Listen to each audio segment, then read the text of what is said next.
Hi everyone, I'm your host Sukanya and I can't wait to share this episode, Season 3, Episode 7 of Sukanya the podcast with you. What's the difference between releasing trauma and actually transforming it? How do we build resilience to harm that's still to come? And what does ancient yoga philosophy have to teach us about healing in today's world? Today I'm walking through Cogra Moss with Rowan Carr, founder and creator of Black Body, Heart, Mind, a somatic anti-racism practice to explore exactly these questions. Rowan's journey is extraordinary, from forklift driver to the first in his family with a university degree, from frontline racial justice work in Birmingham that burnt him out to finding healing in the peaceful vales of Cumbria. He's integrated everything: academic knowledge, lived experience, tantric yoga, somatic healing, into a practice that works. We talked about his 3 pillars: empowered recognition, somatic processing, and embodied resilience. The 3 centers of body, heart, and mind, and why letting go doesn't transform what's underneath. And then, just as we were getting deeper into Rowan's anti-racism work, we were stopped by someone questioning where we're from, but where we're really from, because local didn't give him what he wanted. And in his words, that doesn't tell me where your skin color is from. I mean, the timing captures exactly why this work matters. Whether you navigate racialized trauma, want to understand it better, you're curious about embodiment and social justice, or you're open to learning about something totally new to you, this episode will definitely shift something in you. Let's walk!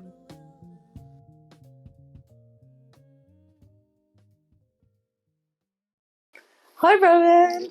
Hi Sukanya. How are you doing? I'm good. Good. Thanks for inviting me to this part of the world. Where are we? Yeah, you're welcome. It's Cogra Moss. Cogra Moss. Cogra Moss, yeah, just outside of Lamplugh.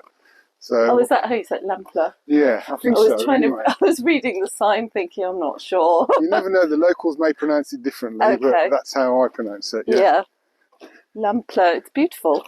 It is. It's got a nice little fishing pond that's has it? apparently kind of, I don't know, sort of owned or sponsored by Cockermouth Fishing Group. Yeah.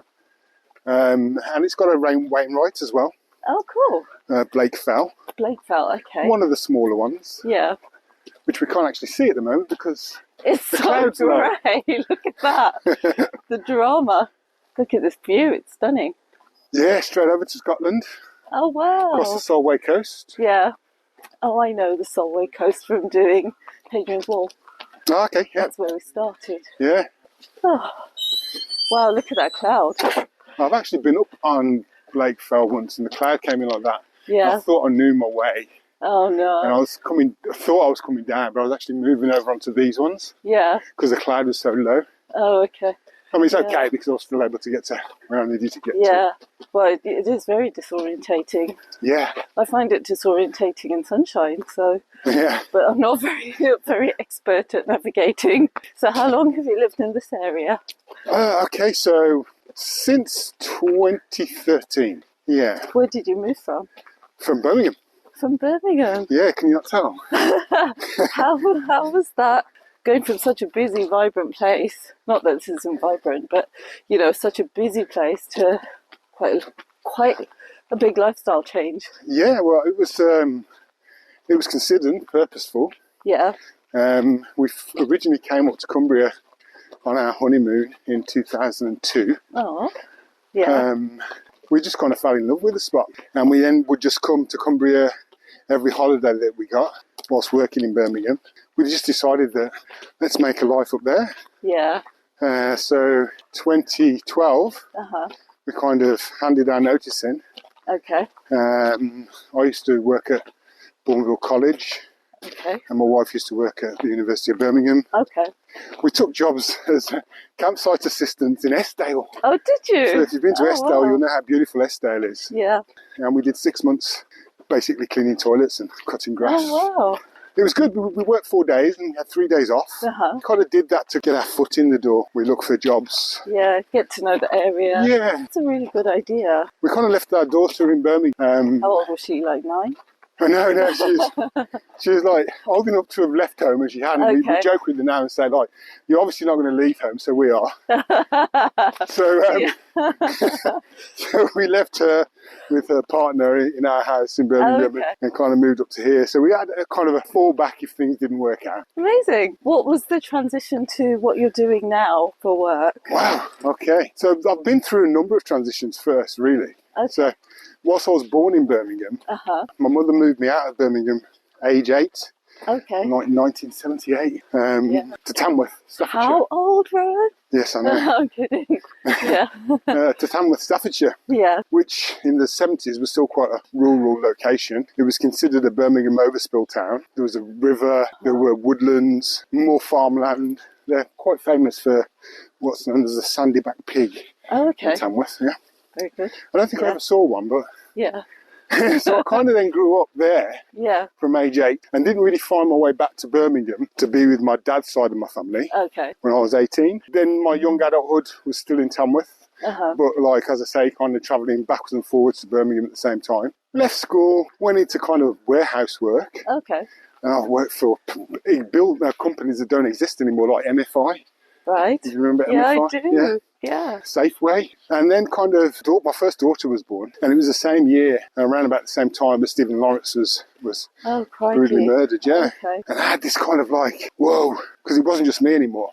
I'd always kind of looked after myself in terms of working around and living with racism, particularly in Tamworth in the 70s, because that's when National Front marches were still quite common. Right. So, but when my daughter was born, I was like, and Stephen Lawrence was murdered, I was like, no way. So I wanted to do something about that. So I thought to myself, Rowan Carr, forklift truck driver. Yeah.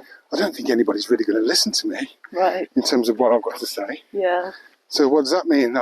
That means I've got to go and, what I call, I've got to get the man's paper. I didn't mean the ones with the pound signs on it. Yeah. I meant, the ones with the crests from the universities on it. Yeah. So by 99, I'd secured a place at the University of Birmingham to do Interdisciplinary African Studies degree. I was like 28 or 29. Okay.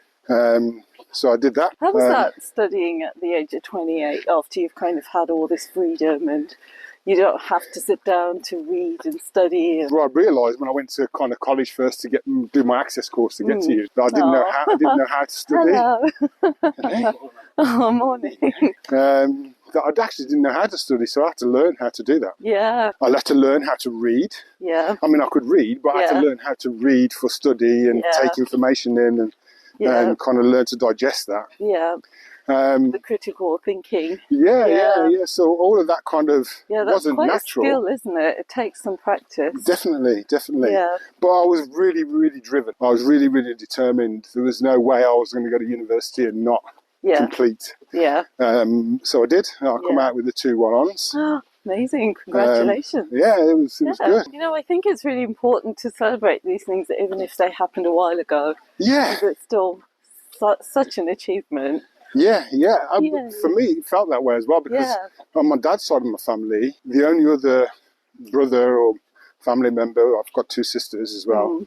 At that time, I had 5 brothers as well. Yeah. The only other one who went to anything like that was my brother David, who went to Central Acting School in London.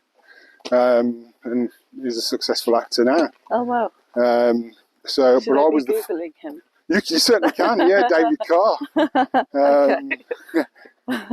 So I was the first one to actually go to kind of university and get a degree within my immediate family in that sense. So that's awesome. It was a big achievement. Yeah. Just on that, in terms of your parents, so I just want to talk about language.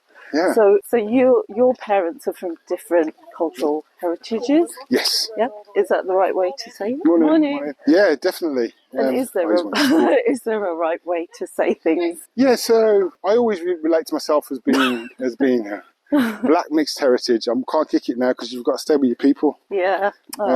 So I relate to myself as being black mixed heritage. Mixed heritage. Yeah, but still preference with the word black because that's always been my experience. Yeah, okay. I see, okay. Yeah, so it wouldn't make no sense for me to say white mixed heritage. Yeah. Because I've never been treated as white. Yeah. I've always been treated as black, even though I'm mixed heritage. Yeah. I don't like the term race because we know that that's a social construct and has no biological foundation whatsoever. Mm-hmm. So I don't say black mixed race. I always say black mixed heritage. And that's kind of where I was going, because obviously in history, people have used terms like mixed race and other not very pleasant ways of referring to people with dual heritage. Yeah. And then there's also this fairly recent term that's come out, both not half. Both not half. Yeah. Yeah, I mean, it's more affirmative, isn't it? Yeah. Because like half is kind of taken away, isn't it? Yeah. But yeah, so I wouldn't, if people feel comfortable and feel that gives them a complete sense of self, then go for it. So I guess that's the point, isn't it? It's very personal. Yeah. So it's down to that individual to drive that conversation. Yeah. It's not for us to assume and put labels on people. Yeah, no, I'd agree, definitely. So definitely. the way I would go about it is to ask someone, how do you prefer to identify yourself, rather than say, oh, hey, you're mixed race. Yeah. Yeah. Yeah. Yeah. And it can even be, deliberately made as an insult. Yeah. I can remember times in my life when, I've had, people say, but you're different, aren't you? Because you're not light. You're different. You're not light. Because your skin is dark. Yeah, yeah. Different thing. I've had people say to me that you're different. Yeah. And I can't wrap my head around it, because I'm not different. Yeah, no. There's so many people that look like me. Yeah. So it just blows my mind. Yeah. It speaks to the lived experiences of the person saying it. Yeah, definitely. More than anything else. Yeah, for sure. I mean, even because my white biological mother was of a certain age, and even she unintentionally was a product definitely of the time. Yeah, I might argue that it doesn't really make a difference about what time it is, what era it is, because it's still very prevalent. Yeah. But I can remember her telling me when I was younger that she moved me out of Birmingham because she didn't want me to grow up like the rest of the blacks in Birmingham. So, Rowan, how does that make you feel? Oh gosh, I suppose that I was probably about maybe 10 or 11. Oh, okay, so you're pretty small. And you kind of just accept what your parent might be telling you. It's only when I got older that I started to question, that kind of attitude or fundamental belief that she was holding. At that age, what do you know, right? Yeah, that's right. Yeah. That's right. Back to what you were saying about 10 minutes ago. Yeah, no, that's good. Well, from the university, because I really, really found that, hey, I really like this academia stuff. Yeah. And by that time, my wife had started working at, I can't remember the name of it, but it's a Quaker Meeting Study Centre in Bourneville. Yeah. And what is a Quaker meeting? So, the Quakers were actually founded in Cumbria. Oh, were they? Yeah, yeah. So they are, a religious organisation, but they accept anybody of any faith into their kind of organisation. We can get it this way. This is stunning. It is, isn't it? Oh my goodness, the way this just opens up is just amazing. And you can see I Blake cannot Fell stop now as smiling. well. Which one's Blake's? Blake's what? Yeah, that's Blake Fell right there. Blake Fell, sorry. Yeah. So atmospheric with the clouds. It is. It's whatever the weather. We've been here when it's been snow on the ground. Wow. It's always just a beautiful walk. Yeah. As you can see, really kind of quiet. Yeah, it's stunning. Yeah. It's another one to add to the list. Apart from the really scary sort of single track roads when you approach these places to park, apart from that sweaty moment, once you get here, it's amazing. Yeah, it is. It's worth that stressful time. It really is a hidden gem, I feel. It really is. Wow, look at the way the mountains are kind of shadowed in the water because the water's so still. And is it a reservoir? Yeah, I'm not sure if it's a reservoir used for water filtration or if it's just kind of pond. Okay. That.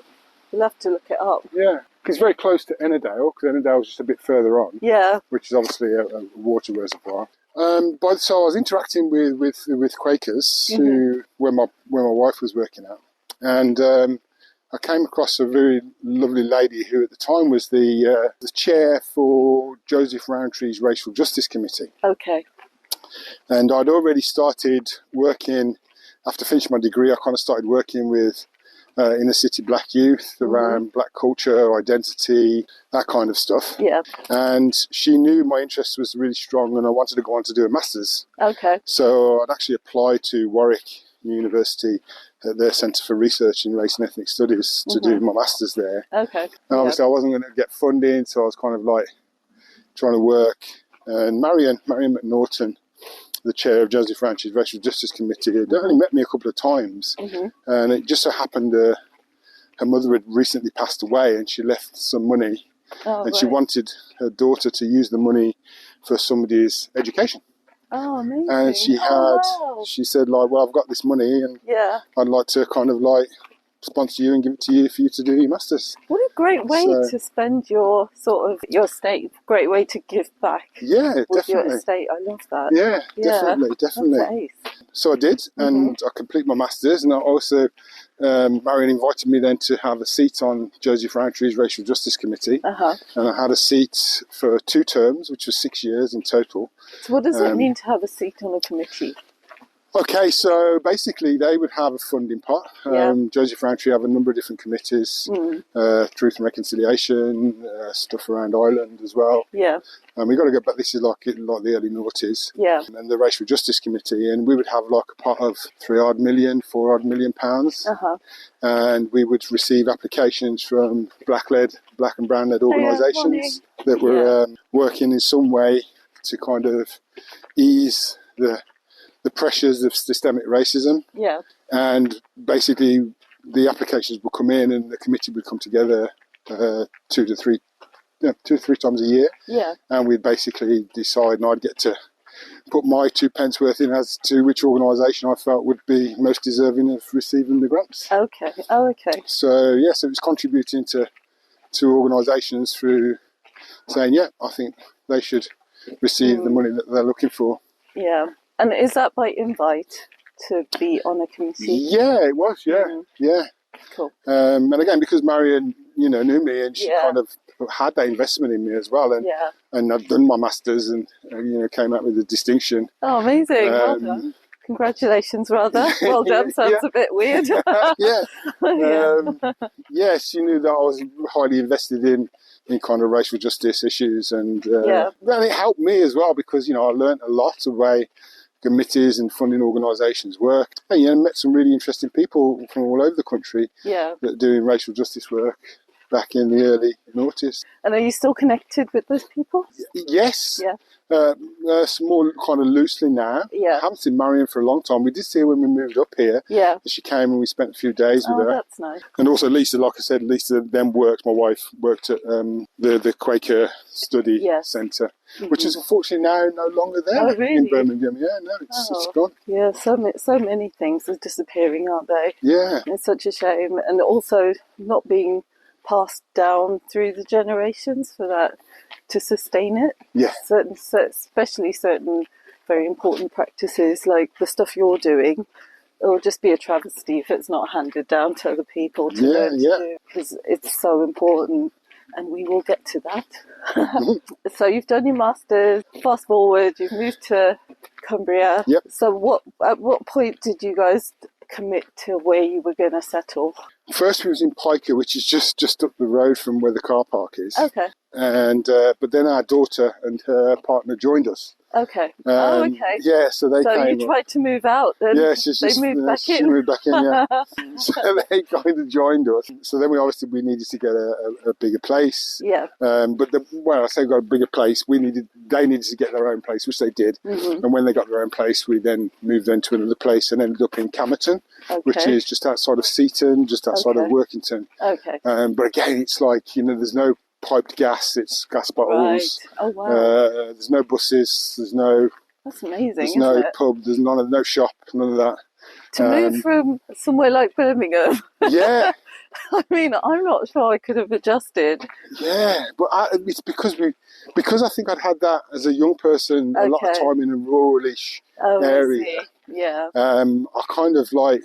Never say never. No, I grew up cycling along canals and going into woodlands and building dens. Actually, this is like coming home. Yeah, well, that very much kind of felt like what it was like. Yeah. And I really had a strong affinity with the mountains, the fells here. I mean, this is beautiful. I feel like I'm abroad. Yeah. I really do. I'm like, where am I?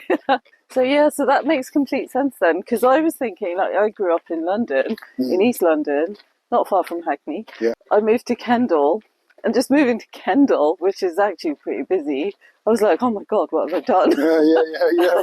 It's so slow. And it took me 2 years to adjust. Now it makes sense, because actually this is like a homecoming almost. Yeah. So you had to buy your own gas canisters. We have to buy our own gas bottles, Wow. yeah. We've got a nice wood burner now as well, so... Oh, okay. Yeah. Oh, you're still there? Yeah, we're still there. Oh, my goodness. So we've been there for like 13 years. Still buying your gas bottles? Still buying our gas bottles. That's ace. And even though they've gone up. Yeah. But I suppose, again, we're kind of... The way I see it is you have to pay for the luxury of living so remotely. Oh my goodness, that's lovely. What a nice way to frame it. Yeah, because it is a luxury. It is. Yeah. It is. It's a privilege to be able to afford to live in such a place that offers so much kind of natural beauty and quiet and peace. It is that peace and stillness. I really, really value that these days. Really wish that I had indulged in it more when I was younger, but everything comes to you when it's meant to. Oh yeah, definitely. And so I've kind of found it, or been attracted to it myself. So that's nice. So I feel lucky in that way. But back to you. No, it's good.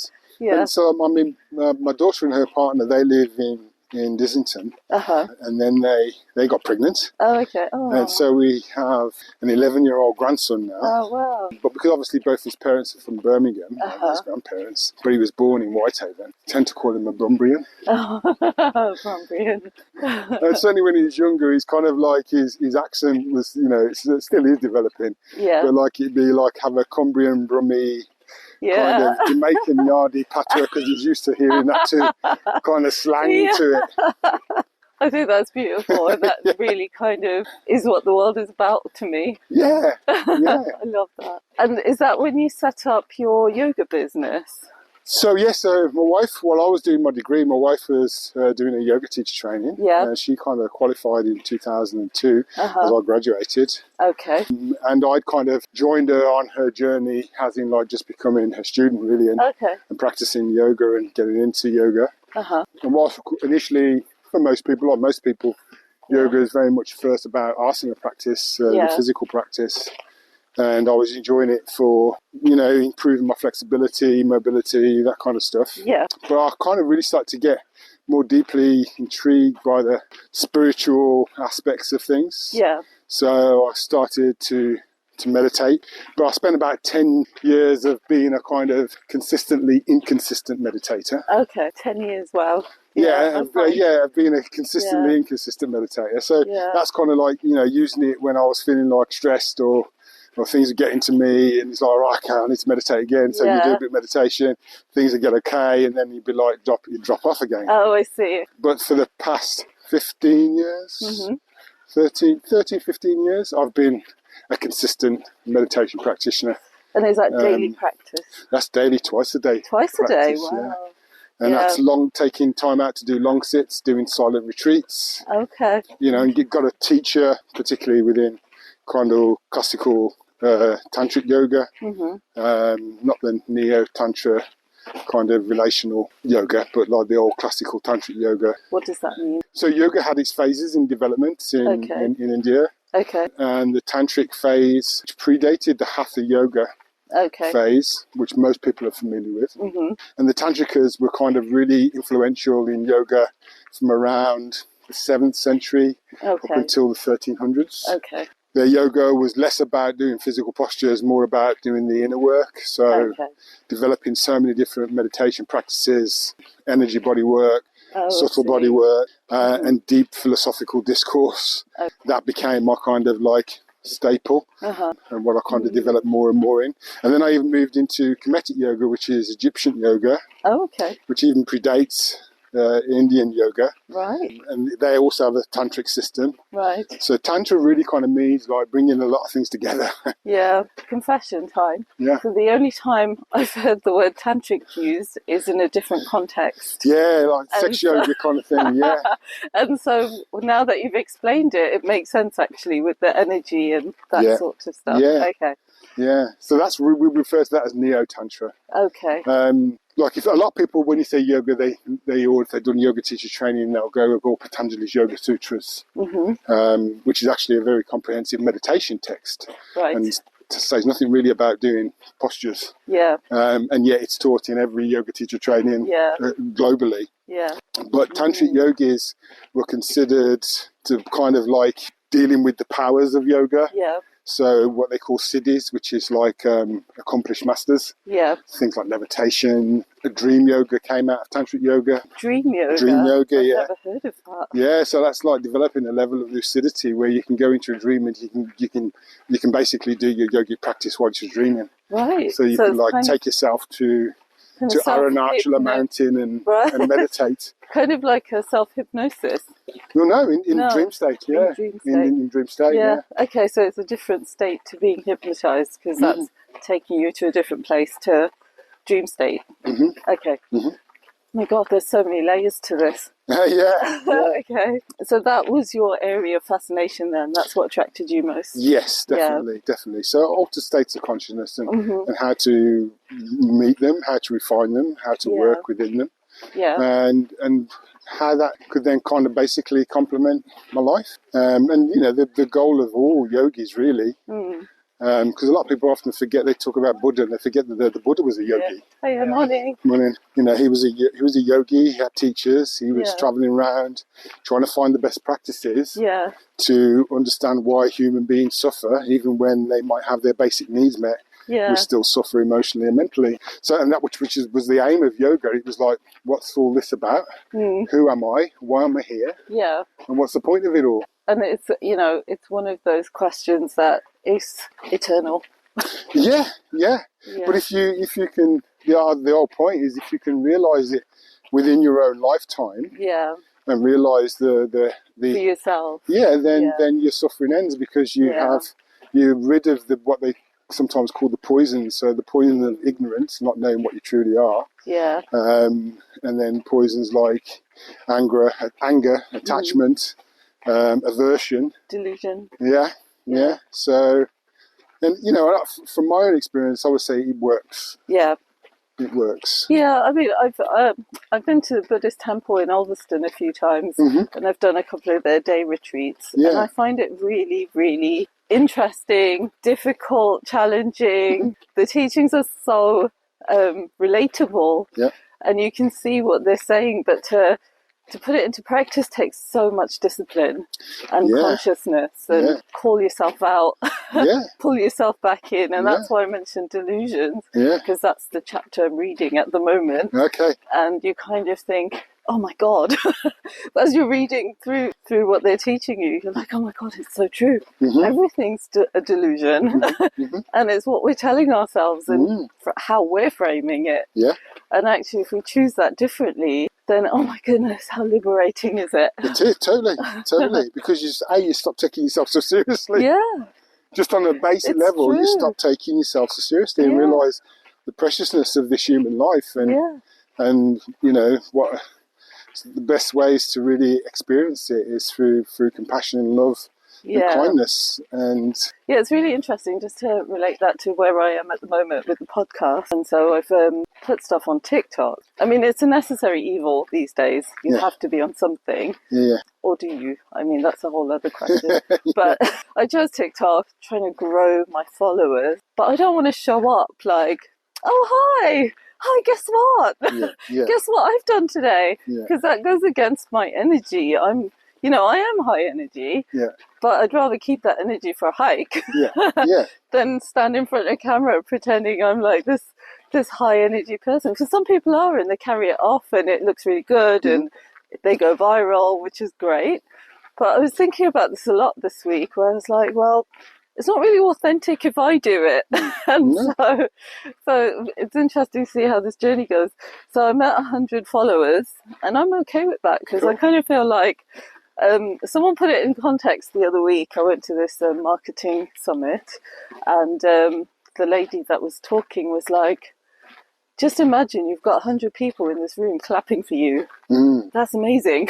And I was like, that's so true. Like, what exactly are we chasing when we say growth? Yeah. Because I'd rather stay at 100 with the 100 aligned people than have 1 million of just anyone who doesn't get it. Yeah.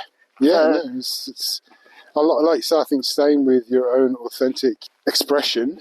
And also, you know, and setting your bar of success by that, rather than by what the medium of how you're presenting yourself, their bar of success, which be, you know, 1 million subscribers and, you know, this many likes. Which is coming, by the way. Well, it may do. It may do. No, will. Yeah, go on. I mean, there's 8 billion people in the world, isn't there? Yeah, something crazy. As long as you're not attached to whether it comes or not, that's the main thing. I'm not. Or am I? I'm reading the chapter on delusion, so we'll see how this journey goes. Yeah. Once you qualified, did you qualify then in the yoga practice? So I didn't. So I did lots of immersions with like Sanskrit scholars and practitioners, yoga practitioners, particularly within the tantric tradition. Okay. And then I didn't do a 200-hour yoga teacher training qualification until 2019. Okay. But by then I was already teaching meditation. Okay. Because I knew how. Yeah. I'm coming from a kind of teaching background once I'd kind of graduated and gone into that kind of area. Okay. It's just kind of a natural expression for me. And also you'd practiced for so long. Well, this is it, You get it. You get that. You get the consistent inconsistency and you get the troubles with sticking with it. Yeah. So what were you teaching when you graduated? So first I was working for a couple of charities. Okay. So mentoring used to get a lot of money in the early 90s. Yeah. Okay. And there's the Birmingham Mentoring Consortium. Yeah. And I became the manager for what we called Step Up Program. And that was matching role model mentors of the same ethnicity and class kind of background with young people at risk of exclusion. Okay. So for me, that was mainly, I actually worked with the Bangladeshi community, the Afro-Caribbean community. I also worked for the British Red Cross. Yeah. Same kind of gig, trying to encourage more black and ethnic minorities to become volunteers and to do training, that kind of stuff. Yeah. And then I kind of found myself working at Bourneville College. Okay. And started teaching Prince's Trust Teen Program, which is a 12-week program for what I think they're still called NEET, aren't they? Not in education, employment or training. Okay. 16 to 25-year-olds. And also, part-timely also teaching petals, kettles and gettles, which was the qualifications that further education teachers had to do. There was a time before where if you had a degree, you could just start teaching in further education. You didn't have to do a teaching qualification. Yeah. But then they said, no, that's not good enough because standards need to improve. Right. So all kind of, FE teachers have now got to do these teaching qualifications. Okay. So what I'd done then, myself, so I used to kind of offer those as well while I was at the college and cover for lecturers that were off. So kind of the framework of lecturing and teaching was really quite common to me, and I quite liked it. But even if I look back at when I was in warehouse work and Safeway and MFI, very often I would be asked to train the new people within a very short time of me being there. Natural calling. And even when I was even younger, when I was like 14, like 1983, 84, and I was a breakdancer when the original breakdancing came out. And it wasn't long before I hired a little hall and used to teach young people how to breakdance as well, and bring them into the crew, as it were. So I was kind of teaching, and community spirited. Yeah. So you qualified with your yoga staff in 2019. Yeah. And is that when? So did Lisa already have her yoga school going? No, she was like a lot of yoga teachers, kind of working out of community centres and village halls and that kind of thing. Yeah. And it was actually only really, I talked to you earlier about Lotus Dragon, that I had that experience. And when I moved to Cumbria, I had a couple of different jobs, working first at the pupil referral unit. Okay. And then I spent 6 months at Carlisle College, but I didn't want to keep driving. Yeah. I mean, you live really far from everywhere. We're right on the west coast. Yeah. A bit in Cumbria. It's stunning. Yeah, I get that. So then I kind of took a job at a school and dropped down in terms of what I could do. I was a learning support assistant. Oh, okay. Well, no, actually, I went there first as a mentor. Mm-hmm. So that was kind of harking back to what I used to do. Okay. Then we had a change of leadership. Yeah. And then I was kind of dropped down to a learning support assistant. Then eventually they saw that my skills are better applied to me being the social emotional health wellbeing lead. So then I was working with all the young people across all of the year groups who were having difficulties. I generally work with them one-to-one. Yeah. And then when I had this experience with the Lotus Dragon, and then it was kind of like, my time had definitely come up at the school, already dropped down from full-time to 4 days to 3 days. With the intention of leaving, and just kind of going it on my own and doing my own stuff, which I already was doing. Mm-hmm. And then it was like Lisa was also kind of tired of what she was doing. Yeah, she was a manager of Heidi's in Grasmere. Okay, I don't know it. Yeah, was it cafe? It was Cafe B&B. Okay. Mm-hmm. Yeah, so it was like, okay, well let's get a studio. Because then I've got so much, because again, for me, I really rarely teach a yoga class, like as in like an hour or an hour and a half yoga class. That's not my thing. Okay. I design courses. Oh, okay. So I teach meditation courses. As in for people to run the courses themselves? No, for me, I run the course, and people to come on. Spiritual development courses. Uh-huh. Yeah, so for me, it was always about, I'd rather deliver a course. Mm-hmm. And because again, I come from the perspective of like, I don't just want to feed a man a fish. I want to teach him how to fish for the whole day. Yeah. No, that makes sense. So it's like, this is the benefits you could get out of this. Yeah. So this is how you can do it. Yeah. But then it always comes then down to, and if you ask any of my students what is my go-to word whenever they ask a question, they will summarily tell you practice. Yeah. Because every question I ask, I say, practice. Practice, yeah. You want to know the answer to that? Practice. Yeah. It's true, though. It's actually applicable to everything. Yeah.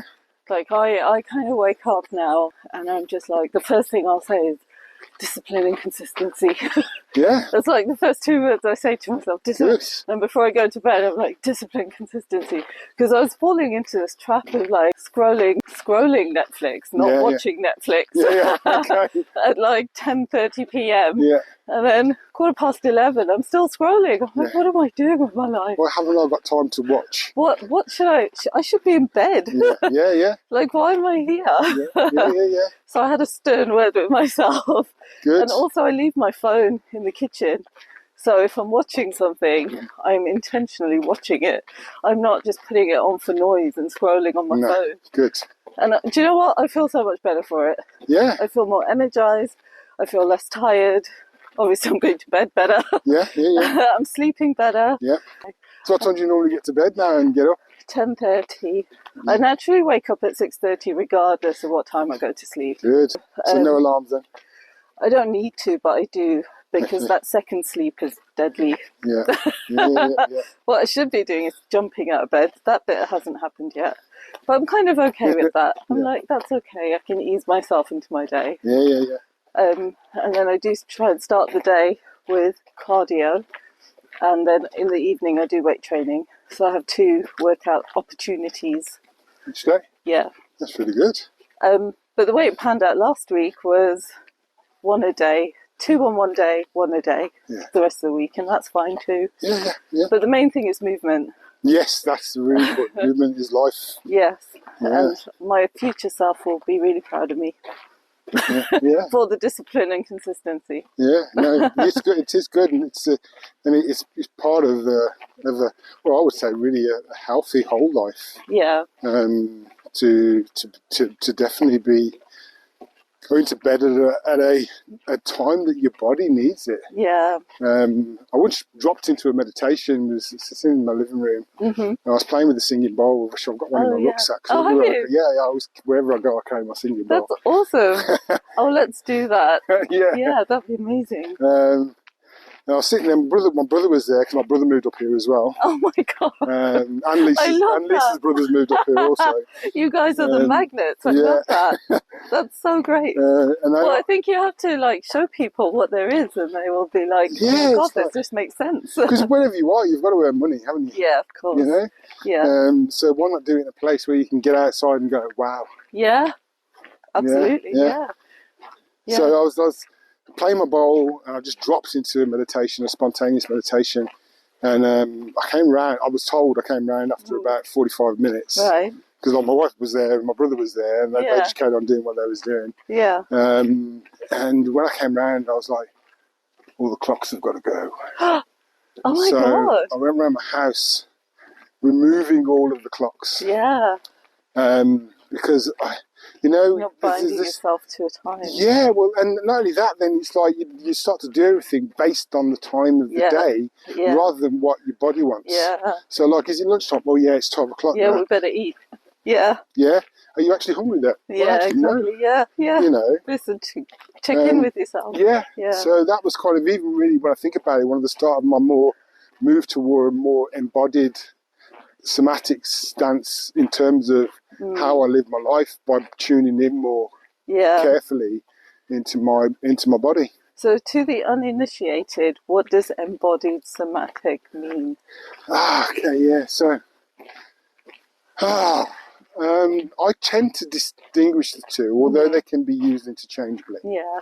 So to me, embodiment is about recognizing how you are in the world. So what your attitudes, what shapes your attitudes and your behaviors, and how you present them through your expression in the world. That's embodiment. And then embodiment practices, you can use embodiment practices to change those attitudes and behaviors. Yeah. Somatics, people maybe argue is the same. Yeah. But I tend to relate to somatics as more about regulating the nervous system, the neurology, through movement still. But yeah, more on a kind of like, a kind of regulation narrative. But again, you know, through movement, you're still going to challenge your attitudes and your behaviours. Yeah. But for ease of working with others, I say, okay, embodiment is about learning practices to change your attitudes and behaviours. Yeah. And somatics is about learning how to be a much more regulated and in tune person to how you are. Yeah. Moment to moment. Yeah. That's great, because that's so aligned to the stuff I'm really interested in anyway, naturally. What I find is there are, in conversations with just, you know, people that I come upon, is not everyone does the work on themselves. No. And so when you say that you're going to, I don't know, practice yoga or something like that, or the Buddhist temple, you get the look. Yeah. And you're like, well, you know, you should try it. But until your mind is open to that, you're not going to try it, and then you're not going to reap the benefit, and the benefit feels amazing. Yeah, totally. Yeah. I read a quote the other day, I think it was from Hippocrates, and it was something like, you know, everybody wants to heal until the healing shows up as discipline. And that is very much the case, but, you know, the modern cultural paradigm is one about kind of like being done to, rather than doing yourself. Yeah, the accountability's been shirked. Yeah, definitely. And it's like, you know, if I got this problem, I'll go to this person, they will do a thing to me, and I will be solved and it will be cured. But I haven't done anything, I've just taken the pill. Yeah. Yeah, and that's just really not how it works. No. It's really not how it works. Everything starts and stops with us, doesn't it? Yeah. Otherwise, it's a temporary band-aid on something that will just keep showing up. Up to this point then, has any of the work involved your degree and master's subject around race? Yeah, because I mean, I always used to say, like, you know, people like, African Studies, what did you get out of that? Yeah. And he's like, well, it was an interdisciplinary social science degree. Hello. Hi there. How are you? I hit pause on that conversation while we had that chat, and I wish I'd kept it playing. Yeah. Because that played out, like, it was like, what was that timing? We couldn't have made it up, could we? So we're just about to talk about race, and we get stopped and asked about where we're from. Because of the colour of our skin. Yeah. I mean, he literally just said... Yeah, we said we live local. He was like, and you said you're Windermere. He says, yeah, but that doesn't tell me about the colour of your skin. I mean, that just is divine intervention. I wish I'd kept recording. What a shame. Yeah. So, what a shame. Anyway, African studies. Yeah. So 8 was an interdisciplinary social science degree. So that was politics, history, culture, development, economics, spirituality, religion. And I always used to say to everybody, well, if you haven't studied Africa, you haven't studied the world, because the past 500 years, wouldn't have showed up. It wouldn't be wouldn't be the way it is. Without Africa. Yeah. You know. And to people who are like, why is that? Yeah, well, you know, so many people don't even realise, like, people of African heritage weren't indigenous to the Caribbean. That happened out of the Atlantic slave trade. Yeah, of course. Or, you know, even America, and they really tend to generally don't have a clue because of the good kind of the making invisible of slavery and of colonialism that those powers did. Yeah. So it plays out in everything that I kind of did and went on to do. So when I was working with the young black inner city young people, who were very much ghettoized, we're talking Handsworth, Aston, Neachills, and their kind of young black masculine identity was, you know, this is a place where, you know, postal code can cause you to get stabbed, shot, beaten just because you're on the wrong street and your street's only another 2 streets away. Yeah. And it's I remember doing writing a short paper on like notions of power amongst the most disempowered. Right. Because that's where they was coming from. They was like, well, if we can control this street, you know, we have power. Yeah. And I like that title, Notions of Power from the Disempowered. The most disempowered, that's because they were the most disempowered, you know. So that's where that power is so important then. Yeah, totally. But, you know, where they use that power, though, is within their own community and generally not to good ends. Yeah. So my whole argument was like, okay, you need to know more about your history, your culture, the diversity of it. Yeah. Find other ways of expressing your heritage, which is not just Neachills being born in Aston or being born in Handsworth. Yeah. You know, so my African studies helped me a great deal with that. Yeah. My master's in race and ethnic studies did exactly the same. It just allowed me to, in many ways, because early on I was kind of militant. Yeah. You know, when people talked about Dr. Martin Luther King, and I've been like, nah, Malcolm X. Oh, I see. Yeah. So like, by any means necessary was my kind of attitude. Yeah. And I'd get involved in really heated debates and arguments. All really bad for your nervous system. Totally. And I spent 10 years in Birmingham doing that. Wow. And that was kind of one of the reasons why we came to Cumbria. I didn't know it at that time. Yeah. Was like, that was my nervous system response saying, you need to run. Get out. Yeah. Actually, that's very similar to me leaving London. I just innately knew I needed not to be here. I need to get out and I need stillness. It just took me a while to understand it. Yeah. But there's a reason that these moves happen and decisions are made.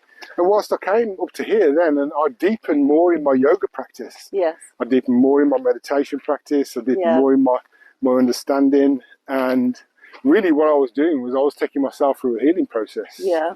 But again, I didn't really realise it at the time. Yeah. And it was only when again George Floyd happened, because up until that time, I kind of like, I knew I was only one in a few up here. Yeah. So I didn't have to get involved in racial justice issues. Isn't that interesting? So I was keeping my head down, out of the way. Yeah. And then George Floyd happened, and the few black young people that were at my school, there was repercussions. Right. After that football game and then missing the goals. So I was kind of called back into it. Yeah. And then I connected with Anti-Racist Cumbria. Yeah. Which is how we know each other. Yeah. Yeah. I was like, right, okay, let's get back on the saddle. Yeah. And the first summit that I was having, me and Nick were supposed to open it. Oh, okay. And we was going to do a whole kind of presentation about racism and being black and that kind of what our life history was. Yeah. And then I had one of quite a few, but I'd managed to kind of like hold it down while I was at the school. But this time an incident happened where I was just like, I couldn't hold it down. I'd already put my notice in, but like this had me literally leave the building. Yeah. And really traumatic. Yeah. Well, it just brought back all of the stuff. Triggering. Totally. And so triggering that I had all this knowledge that no time before I'd already started to get my PowerPoint together for the summit. I couldn't access it. Oh. I got locked out. Yeah. My body locked me out of all that stuff again. Yeah. So I literally remember having to kind of like speak to Janet and say, Janet, it's not going to happen. I can't do that. Yeah. No. Yeah. And it's so important that you listen to your body. You don't push through and force yourself into a situation that was going to further harm yourself. Yeah, yeah. And I was kind of like, but you know what I can do, Janet? I really know what I can do. Is I can bring my bowl. Yeah. And actually, I feel I could hold space for anybody else who are at the summit and get triggered by being there. Yeah. Because healing's been something I've been doing. Yeah. So I realised how important it is. So can I do that instead? And she was like, yeah. And hence she was probably at the first summit, and I had my conch shell and my bowl. Yeah. And I was just wandering around. Yeah, offering the good vibes. Actually, the whole thing started with the conch shell. It did, yeah. And that was really kind of like, then it was like, okay, well, this is where you can still do the work. Yeah. But you can't do the upfront line work. Yeah. Of talking to people about. Yeah. Racism. And that's really powerful and empowering to know that actually, without knowing it, you've developed these skills that are literally to hold people up and help them do what they do every day. Yeah. And teach them how to regulate and teach them how to be kind to themselves. Yeah. Because when you do this sort of work, I mean, you just saw that interaction just now. We both experienced it. Yeah, it was harm. We both experienced both. Yeah, and it's just exhausting. Like, why do you care what my colour is and where that places me here? Yeah. Like, that's not your business. Yeah. I didn't ask you. Yeah. Yeah. And I didn't assume that you were local, but you parted that onto me. Yeah. Well, it was very much, what my masters gave me was a greater understanding of how white bodies and white body cultural supremacy works. So in a way, it gave me more tolerance for their attitudes, behaviours and acts. Okay. Because I understood how deeply ingrained in their blood, in their DNA, it is to other people. Yeah, because it's been centred for so many generations. Yeah, totally. Yeah, but it still doesn't mean that we don't, at some level, kind of experience harm from particularly that kind of encounter. Yeah. Because I think it's intended to be friendly, isn't it? Yeah. But it's not. No. It's actually rude. Yeah. And entitled. Yeah. Yeah.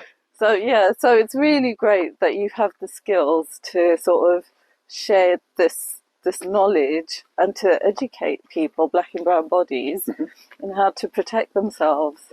Yeah. And how not to get so triggered by these kind of interactions, because you do you could choose to walk away and be really irritated, really frustrated, question yourself and think, why do I bother? Why do I come out here? But actually, why do you need to be that person? You don't. No. That's on him. Yeah. And he can carry that curiosity, if we should be so kind as to call it that. Yeah. And we don't need to. No. Because we're just taking a walk in a beautiful place. Yeah. We've almost come full circle now. We have. We're going to have to go around a bit more because I'm not done with you yet. Okay. So I feel like we've just started Do you want to take a seat on the bench?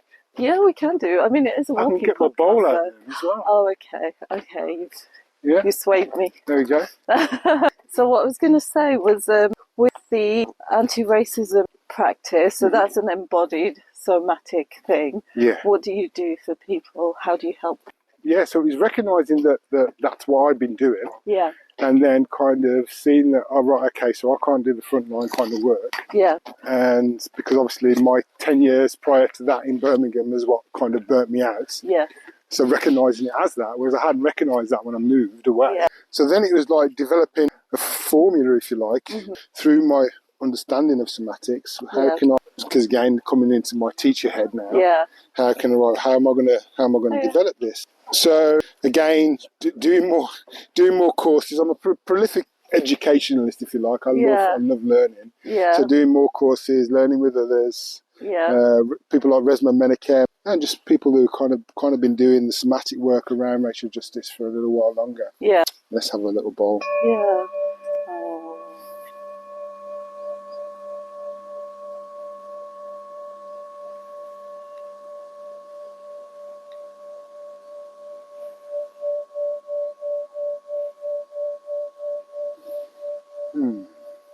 That's just lovely. Yeah, just brings you to the present moment. I need to get one for my house. Yeah, every house should have one. Yeah. Yeah.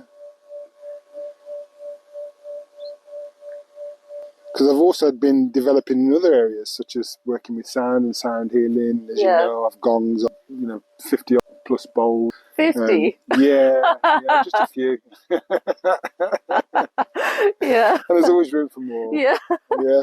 There's always room to extend the house. That's why we need the studio. Yeah. Yeah, just for storage. Yeah. So I thought, right, okay, so the couple of things which I did, like I studied with Resma Menachem, and I definitely liked his approach, but there's still something missing. So then I kind of started to develop my own sense of things. Yeah. And I realised that there's a process. People first need to have what I call empowered recognition. Okay. So an empowered recognition is like being in a well-resourced place to go, that experience caused me harm. Yeah. And I'm still kind of holding that harm. Yeah. It's letting it go, isn't it? Learning to let go. Yeah, yes and no. It isn't. Yeah, okay. Because, so we can, normally what you can let go of is something which kind of arises in the moment. Okay. Like you're triggered, say for instance, something happens. Yeah. What I call a somatic opening arises and you become tearful. That's a letting go process. Okay. But that's not actually transforming the harm. Okay. Yeah. So just like let's say imagine like a bottle of Coke. Yeah. And let's say the harm in the Coke is the fact that it's a fizzy drink. Yeah. It's all the sugar, for instance. And you can shake it up and you can release the top, and you're going to let some of the pressure out. Yeah. Yeah. But you haven't transformed the sugary content. Yeah. Do you see what I'm saying? Yeah. Yeah. Yeah. It's still harm in it. Nothing's changed. No. Yeah. So you have to transform. So you have empowered, but the first step to that is first recognising that harm has been done. Yeah. Because part of the system. That's a really good point. Yeah. Part of the system is to not recognise that the harm's been done. Yeah. I'll get on with life. It's just the way things are. Yeah. That's just how it is. Yeah. So, I carry it and we move on. Yeah. Yeah. Yeah. So you're not recognising that harm's been done, and it's impacting your attitudes, your behaviours, the choices you make in life. Where shall I live? Where shall I stay? Where shall I leave? True. What job shall I take? You're not as free as you could be. No. Yeah. No. So first you acknowledge, okay, empowered recognition, these things have caused me harm.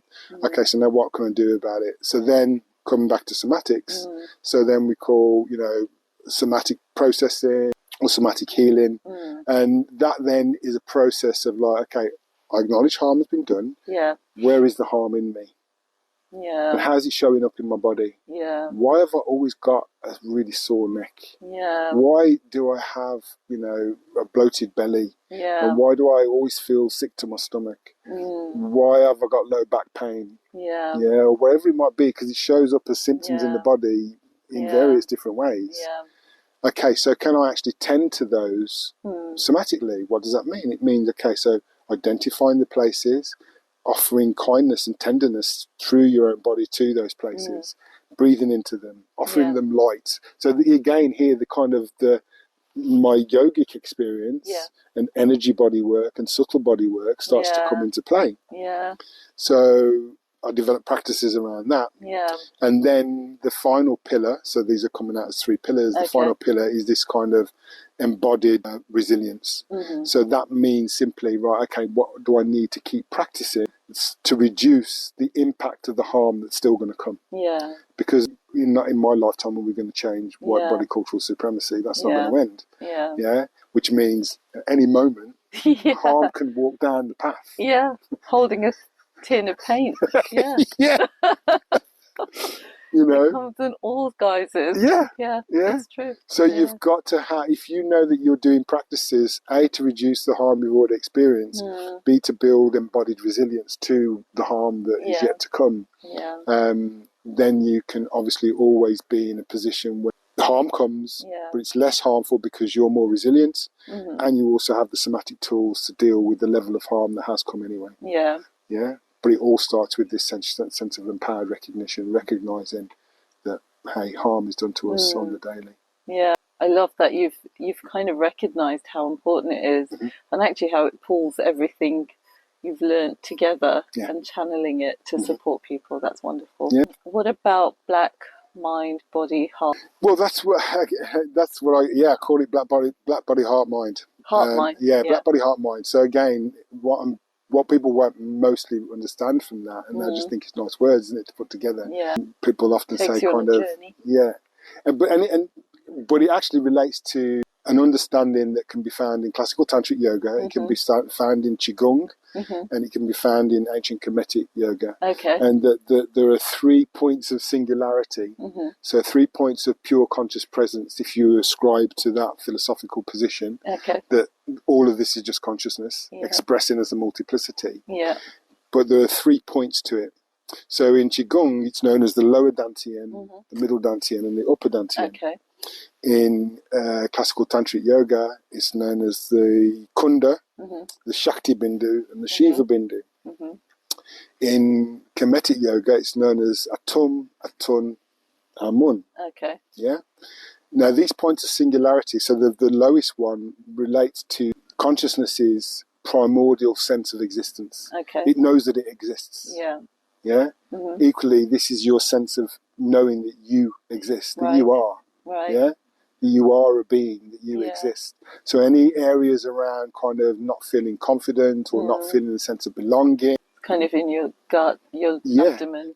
That's the body. Yeah. Okay. Yeah. That's the body aspect. And that's the lower. This lower center. Yeah. Yeah. It's not an energy center because it's primordial consciousness. Yeah.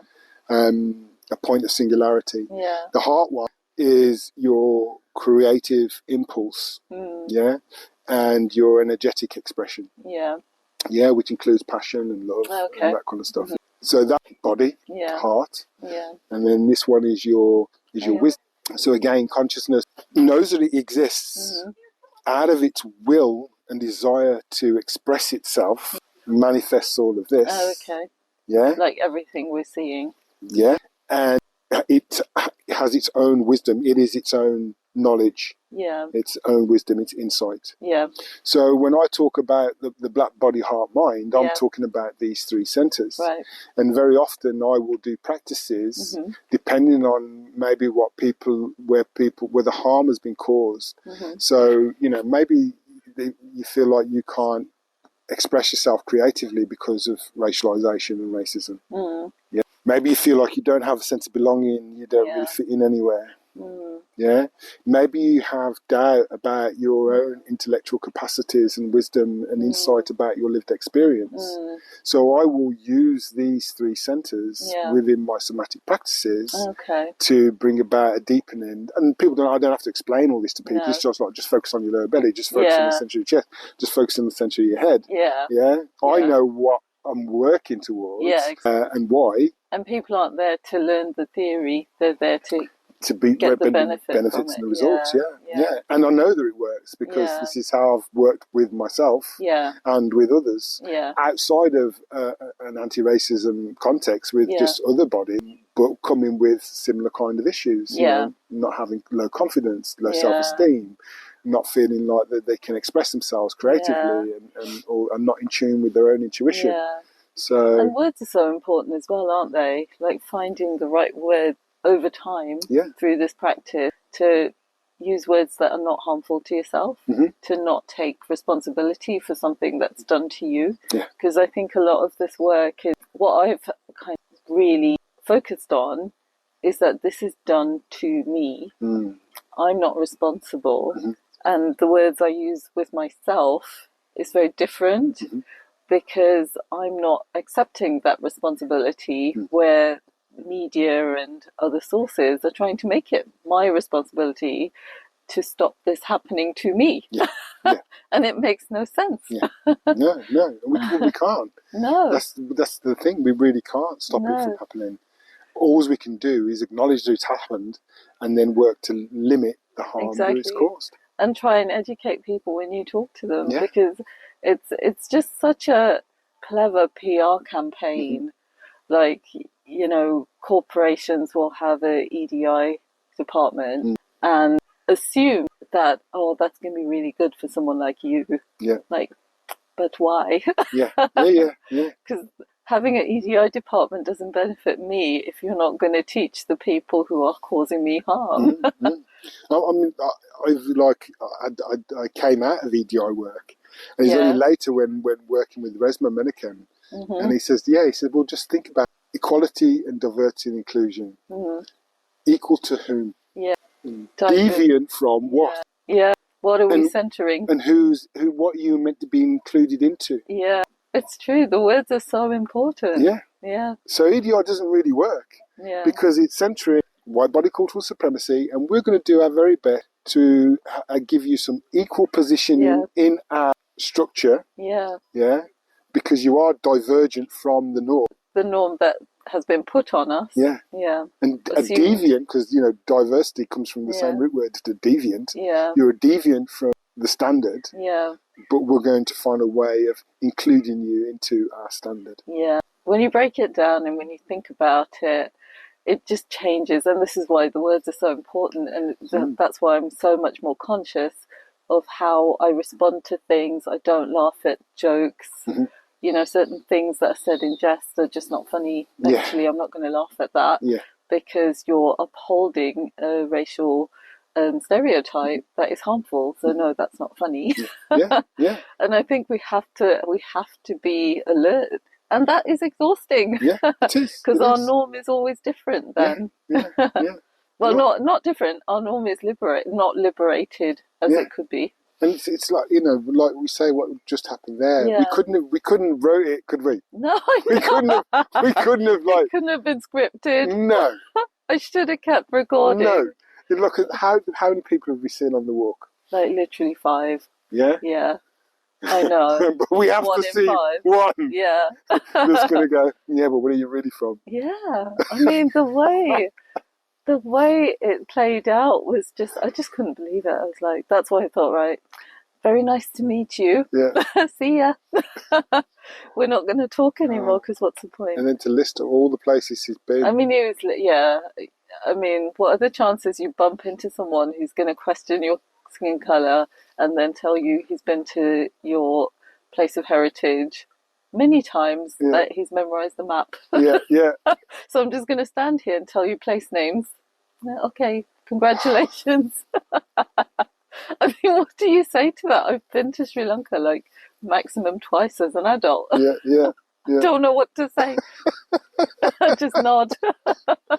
It's good you wouldn't get on to Jamaica because I haven't been at all.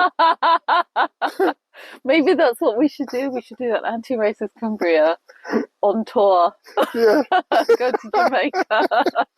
That would be fascinating. That would be good. Well, thank you, Rowan. That was amazing. Good.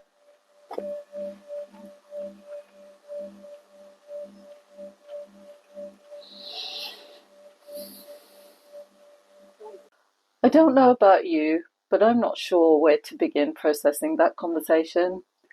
Walking back to the car, I found myself thinking about that interaction we had, the one where we were stopped and questioned about where we're really from. And I kept thinking, this is the tip of the iceberg of the sort of interaction Rowan helps with every single day. This is what we as black and brown bodies navigate constantly. And yet he's found a way not just to survive it, but to transform it into something that helps others. That's the power of embodied resilience. I want to leave you with a few questions to sit with. Firstly, where in your body do you hold harm? Maybe it's not racial trauma, maybe it's something else entirely, but we all carry something. Where does yours live? Is it in your shoulders, your belly, your jaw? Just take a minute to notice it. That's the first step Rowan told us about, empowered recognition. Secondly, what would it mean for you to transform harm rather than release it? Remember Rowan's analogy about the Coke bottle? You can release the pressure, but if you haven't changed what's inside, it's still harmful. What would transformation actually look like for you? That's the second step Rowan told us about, somatic processing. And finally, what practices are you building to create embodied resilience? Not just for the challenges you faced already, but for the ones still to come. Because as Rowan said, harm is still going to show up. The question is, will you have the tools to process it? And that is the third of Rowan's 3 pillars. I'm still sitting with these questions myself, and I think that's the point. This isn't about having all the answers, it's about committing to practice. If this conversation resonated with you, I'd love to hear about it. Please leave a comment sharing what came up for you or what part of Rowan's story really landed. And if you know someone who really needs to hear this, maybe someone doing racial justice work, someone navigating similar challenges, or someone who's never had to think about this work, please share this episode with them. This is the kind of conversation that needs to reach beyond our usual circles. And if you haven't already, please subscribe so you don't miss future episodes. We're having more conversations like this, real and potentially transformative. Hit that subscribe button wherever you're listening. Also, if you have a moment, leaving a review really helps others find the podcast. Just a few words about what you appreciated or what challenged you. It makes a huge difference. You can find more information about Rowan and Black Body, Heart, Mind in the show notes. He offers courses in meditation, spiritual development, and somatic anti-racism practices. He also designs comprehensive yoga courses and gives you the tools to practice independently. Thank you for walking with us today, and thank you, Rowan, for sharing your wisdom, your story, and that gorgeous singing bowl with us. Until next time, keep walking, keep questioning, and keep doing the work. Before we go, I want to share one more sound from Rowan's singing bowl, recorded right there from Cogra Moss. Let this be your invitation to pause and breathe, to come into your body, whatever that means for you today. So just to end, shall we have another sound bowl? Yeah, definitely. I'll use more of the beta, amazing. actually. Just give me 1 sec to get this little camera set up. Oh, there's a yappy dog going past. There is a yappy dog going past. Hang on. They normally like bowls as well, Oh, actually. do they? Mm. Okay, good.